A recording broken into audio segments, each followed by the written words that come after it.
नमस्कार दोस्तों, और स्टडी विद ज्ञान प्रकाश में आप सभी का हार्दिक स्वागत है। आपको याद होगा 13 मार्च की सुनवाई, जिस पर एक वीडियो मैंने बना के आप लोगों को दिया था, और उसमें जो बीएड के अभ्यर्थी प्राइमरी में नौकरी कर रहे हैं तो उनकी वैधता के लिए जो ब्रीज कोर्स होता है इस पर सवाल उठा गया था।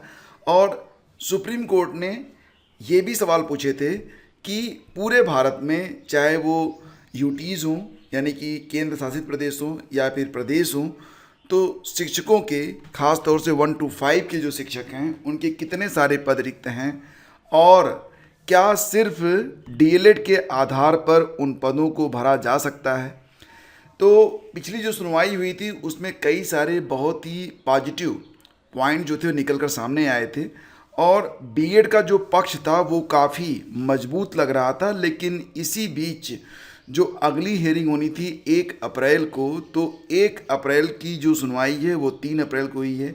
क्योंकि 2 जज हैं जिनकी बेंच में ये सुनवाई चल रही थी, उसमें से एक जज अनिरुद्ध बोस जी ये अनुपस्थित रहे। उस दिन वो शायद छुट्टी पे थे, तो इसी कारण ये जो हियरिंग थी ये आज 3 अप्रैल को हुई है।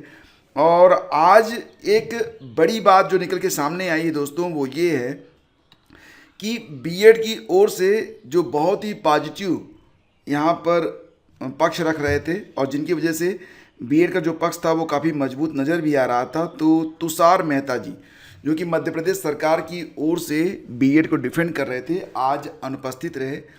सुगबुगाहट ये भी चल रही थी कि क्या जो मध्य प्रदेश सरकार है वो बीएड के मुद्दे पर पीछे हट रही है, क्योंकि अभी 2 दिन पहले छत्तीसगढ़ में भी आपको याद होगा कि मैंने वीडियो बना के दिया था, उसमें कहा गया था कि बीएड जो है उसको बाहर करते हुए जो भी पद रिक्त हो रहे हैं, तो मतलब यहाँ पर बात क्या हो रही थी कि शिक्षकों को जिनकी नियुक्ति हो चुकी है, मैं 2 लाइन बताता हूँ पूरा मामला क्या है। आपको याद होगा कि मई 2023 में विज्ञापन जारी हुआ था, उसमें बीएड और बीटीसी दोनों को एलिजिबल किया गया था। इसी बीच 11 अगस्त 2023 को सुप्रीम कोर्ट का डिसीजन आ गया था, जिसमें बीएड को मतलब अयोग्य ठहरा दिया गया था। देन आफ्टर छत्तीसगढ़ में भी बीएड वालों को प्राइमरी की उसमें काउंसलिंग चल रही थी, तो काउंसलिंग से बाहर कर दिया गया था। बीएड के अभ्यर्थी छत्तीसगढ़ हाई कोर्ट में गए, हाई कोर्ट के निर्देश पर वो सुप्रीम कोर्ट गए। सुप्रीम कोर्ट ने उन्हें काउंसलिंग में अलाउ तो कर दिया था, लेकिन इस शर्त के साथ कि उनकी जो योग्यता होगी वो हाई कोर्ट डिसाइड करेगा। और अंततः हाई कोर्ट ने यहाँ पर जो अभी 1-2 दिन पहले सुनवाई हुई थी उसमें बीएड वालों को अयोग्य मानते हुए उनको बाहर करते हुए अगले 6 सप्ताह में बीटीसी के आधार पर, जिसको डीएड कहते हैं वहाँ पर, तो डीएड के आधार पर पदों को भरने की बात कही थी। इस पर एक वीडियो मैंने बनाया था, लिंक वीडियो के डिस्क्रिप्शन में है, आप जाकर देख सकते हैं। तो ये मुद्दा अभी 2 दिन पहले का है। तो लोग ये भी यहाँ पर कह रहे हैं कि मध्य प्रदेश सरकार ने छत्तीसगढ़ वाला मैटर है उसको देखते हुए अपने अधिवक्ता को, यानी कि बीएड को डिफेंड करने के लिए अधिवक्ता को, तुषार मेहता जी को नहीं भेजा है। तो फिलहाल यहाँ पर आज जो बीएड के अधिवक्ता मौजूद रहे वो डीएड के अधिवक्ताओं के सामने काफ़ी कमज़ोर नज़र आए। बहुत सारे सवालों के जवाब वो दे नहीं पा रहे थे। एक बात तो आप मान के चलिए कि कोर्ट में जो मजबूत तर्क होते हैं उसके बगैर कोई भी केस जीता नहीं जा सकता है। और अभी यही देखने को मिल रहा था कि बीएड का जो वहाँ पर अधिवक्ताओं का पैनल है वो कमज़ोर नज़र आ रहा था, यानी कि जोरदार पैरवी तो आज तक जितनी भी सुनवाइयाँ हुई हैं उसमें बीएड नहीं करवा पाया है। तो शायद एक बड़ी वजह हो सकती है ये कि बीएड अंततः जो हो सकता है बाहर ही हो जाए, क्योंकि ये जो बीएड के शिक्षक हैं इनका जो मामला चल रहा है, अगर ब्रीज कोर्स को मान लेते हैं, एक तरीका है ये, अंतिम अवसर आप मान सकते हैं कि अगर ब्रीज कोर्स को बाहर कर दिया गया, बीएड को बाहर कर दिया गया इस सुनवाई में, तो उसके बाद जो रही सी उम्मीद है वो भी ख़त्म हो जाएगी। तो यहाँ पर एक बहुत ही तर्कसंगत तरीके से अपनी बात कहने की यहाँ पर ज़रूरत है। पिछली बार 13 मार्च को जब सुनवाई हुई थी तो मध्य प्रदेश सरकार की ओर से बीएड को डिफेंड कर रहे तुषार मेहता जी ने बहुत ही पॉजिटिव तरीके से, बहुत ही तर्कपूर्ण तरीके से अपनी बात रखी थी, लेकिन आज वो अनुपस्थित थे और उनकी अनुपस्थिति में बाकी जो टीम थी वो बिल्कुल नेतृत्व भी नज़र आ रही थी। कोई भी सवाल हो उसका सही तरीके से जवाब नहीं दे पा रही थी। इसी बीच शिक्षा मित्रों का भी यहाँ पर जो है पॉइंट उठा था और शिक्षा मित्रों के नौकरी पर भी यहाँ पर बहस हुई थी।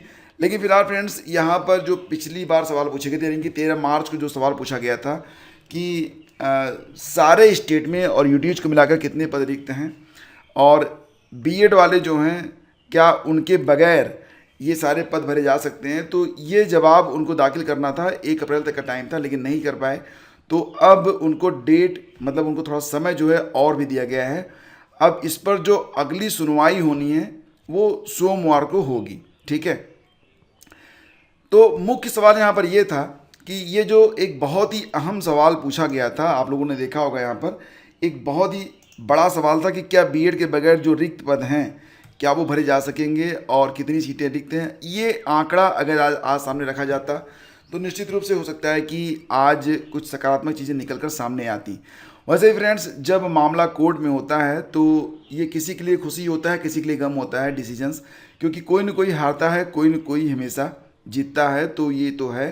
फिलहाल बीएड का जो पक्ष है वो यहाँ पर कमज़ोर नज़र आया। अभी बीएड के अधिवक्ताओं ने थोड़ा और समय मांगा है तो उन्हें समय दे दिया गया है। आपको बताते चलें कि यहाँ पर जो 2 जजेज हैं जिनकी मतलब जो पैनल है जिसमें इसमें 2 जज हैं, तो उसमें अनिरुद्ध बोस जी जो हैं वो 10 अप्रैल तक रिटायर हो रहे हैं। तो यानी कि 10 अप्रैल से पहले पहले ये डिसीजन सामने आ सकता है बीएड और बीटीसी वाले मैटर पर। तो फिलहाल फ्रेंड्स, अगली सुनवाई अब सोमवार को होगी और यहाँ पर तर्कपूर्ण तरीके से अपनी बात कहने की ज़रूरत है।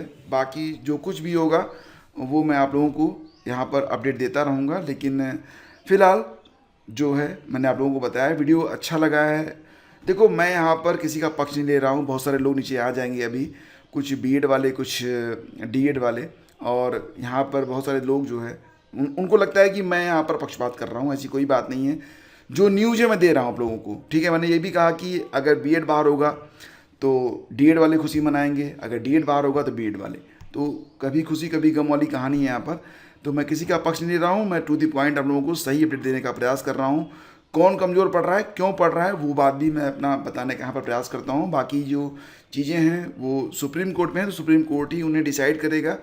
और अगर आप लोगों को लगता है कि ये जो सेशन मैं आप लोगों के लिए करता हूँ ये आप लोगों के लिए हेल्पफुल है तो वीडियो को लाइक और शेयर कर दिया करेंगे, इतना ही मेरे लिए बहुत है। Thank you so much. Please do like and share.